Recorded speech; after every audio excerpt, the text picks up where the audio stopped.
ये तो कहने के काबिल नहीं हूँ मगर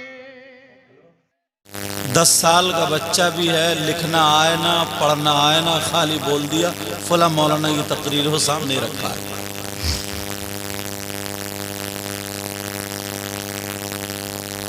पहले का ज़माना बड़ा सच्चा ज़माना था। पहले से मुराद अब से कुछ दिनों पहले।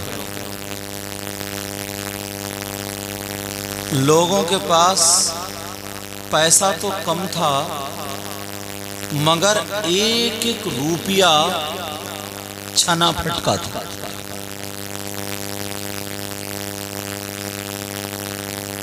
न इतने फोन न मोबाइल, मगर फिर भी इतनी खैर ख्वाही थी।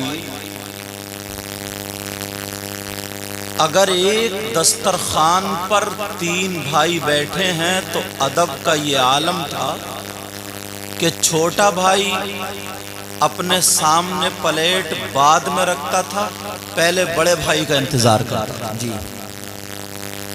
बोलो है कि नहीं? और अब अगर परिवार में एक बंदा बड़ा होता था तो उसने जिसका रिश्ता चाहा जहां चाहा तय कर दिया।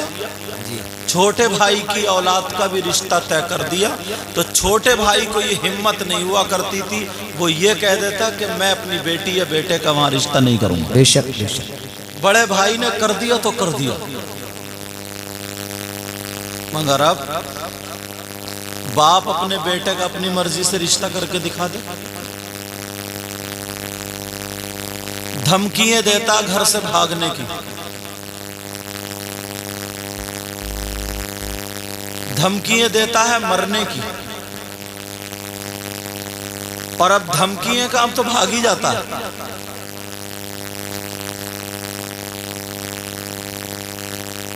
आप लोगों में कुछ ऐसे भी होंगे जो बीड़ी पीने वाले होंगे, मगर बुजुर्ग जो हैं वो बड़े भाई के सामने बीड़ी नहीं पीते थे साहब। ये चीजें कोई किताबों में थोड़ी मिलती थी, ये एक अदब होता था, ये तहजीब होती थी। बड़े भाई के सामने बीड़ी नहीं, बाप के सामने कहीं उधर आड़ में छुप के पी ली, उधर पी ली, तोड़ी ताड़ी, मुंह पोछा और चलाया। जबकि बीड़ी पीना कोई ऐसा गुनाह नहीं है, मगर एक अदब था। और आज बेटे को तो छोड़ो, छोटे भाई को तो छोड़ो, बाप खुद कहता है अपने बेटे से, ला 2 बीड़ी लगा, तू भी पी और मुझे भी पिला। अब ईमानदारी से बताइए अदब कौन सिखाएगा? जब घर का बुढ़ा ही बिगड़ा हुआ हो। तुम्हें मेरी बातें थोड़ी चटपटी लग रही हैं, लेकिन एक एक बात हक है। चटपटी से मतलब ये नहीं कि जबान होठों पे फेरो। कारी गुलाम मुर्तज़ा साहब तवज्जो है ना? अब खुद बताओ ईमानदारी से, क्या अदब था यार? वो जिंदगी प्यारी जिंदगी। अगर किसी का छप्पर मकान चूने लगा और इतना बड़ा सेठ है, पैसे वाला, कई लोगों को कई मकान है, तो वो कह दिया करता था अपने बीवी बच्चों को लेकर उसमें रहता रहे। कई कई साल नहीं, 10-10, 20-20 साल रह गया उसमें। अपने बच्चों से कह जाता था ये मकान मेरा नहीं है, फला का। लेकिन आज सगा भाई सगे भाई के खून का प्यासा हो गया सिर्फ इतनी जगह के चक्कर में। सगा भाई, बिल्कुल सगा भाई, मगर दोस्त भी तो अब गद्दार है। पहले बच्चों से कह जाता था कि ये फला का मकान है, और अब तो पता ही नहीं चलेगा, तीसरे साल रजिस्ट्री इसी के नाम छीन लेगा, मुकदमे डाल देगा। कितना प्यारा माहौल था ये। सिर्फ ये ऐसा नहीं था, पहले लोग मदरसों में पढ़ा करते थे, हदीसें पढ़ते थे, ये तमाम चीजें सीखते थे, नहीं, घर से सीखते थे।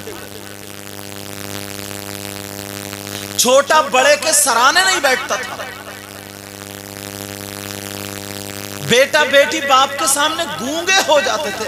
ऐसी भी लड़कियों की मिसाल है ऐसी कि उसकी शादी हो गई, माँ बाप को पता नहीं था कि वो मर्द शादी के लायक है या नहीं।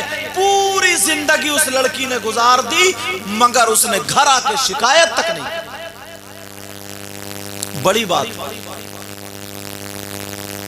अल्लाह, पुरानी औरतें अगर गली में दो चार आदमी खड़े हैं, रास्ते में निकल के नहीं जाती थी, रास्ता बदल के जाती थी, या जाती थी तो अपने आप को छुप के चोरों की तरह छुप छुप के दीवार से चिपट चिपट के जा। और आज कुरान भी, हदीस भी, जलसे भी, तकरीरें बहुत ज्यादा, सब कुछ है, मगर आज कल कोई देख लेना ओबरी में, अल्लाह अल्लाह, अगर किसी के यहां पर शादी हो, कोई भी प्रोग्राम, सब जानबूझ के अंधे बनेंगे। अगर शादी हो या कोई प्रोग्राम हो, अगर उसमें 10 लड़कियां हैं तो एक के पास भी शर्म हया गैरत नहीं। सबसे ऊंची जगह पे खड़े होकर के ठिट्टे मारते हुए मिल जाएंगी। उसे पता नहीं मेरी चुटिया कहाँ है, मेरा दुपट्टा कहाँ है, मेरे कपड़े कहाँ, दांत फाड़ रही है या एक तरफ खड़ी हुई सेल्फी ले रही है। उस शादी में उसका बाप भी है, उसकी माँ भी है, भाई भी है, चचा भी है, ताऊ भी है। क्या समझाओगे जब बेटी से कुछ कहने के रवादार नहीं? किसे समझाओ? दौलत तो बहुत इकट्ठी कर ली हमने, मगर तहजीब खत्म कर दी है। रूपियों के मारे ठिकाना नहीं, मकान में हर तरफ पत्थर ही पत्थर लगा पड़ा, टाइल्स ही टाइल्स लगी पड़ी है, मगर बेटियां आधी नंगी हो गई। क्या फायदा इस रूपिये से? क्या फायदा इस दौलत से? पहले से ज्यादा अब लोग नमाजें पढ़ते हैं, पहले से ज्यादा कुरान पढ़ते हैं, पहले से ज्यादा मदरसे हैं, पहले से ज्यादा मस्जिद है, पहले से ज्यादा दीनदारी है, सारी बातें हैं, मगर शरीयत मुस्तफा से हटे हुए हैं। हर चीज में दिखावा, हर चीज में 10 का नोट अगर देने आएगा ना तो इस मोबाइल की तरफ को देखता हुआ जाएगा, मेरा फोटो आ जाए, मेरा फोटो आ जाए।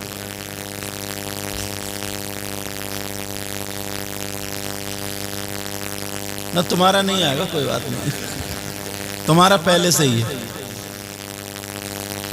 अच्छा, बात है नहीं ऐसा? कुछ लड़के आएंगे कहेंगे सैयद साहब जरा मेरे सर पे हाथ रख दो, फोटो खींचो। फोटो पे ही मर गया। ये सर पे हाथ रख के क्या जन्नत में लेके जाएगा?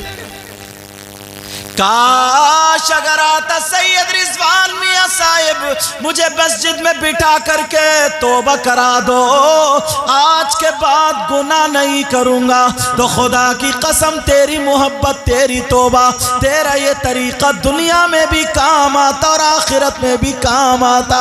बेशक बेशक बेशक। मगर क्या करें? अरे तुम में नहीं, हम में भी तो इस पीछे वाले मचल्ले होंगे। काश मैं नाजिम साहब की जगह आके बैठ जाता। नाजिम साहब को डंडा लेके पीछे करोगे तब भी नहीं जाएंगे। तवज्जो है यार, सोचने की बात है। हमको हो क्या गया? अब बताओ, ये कौन बताएगा?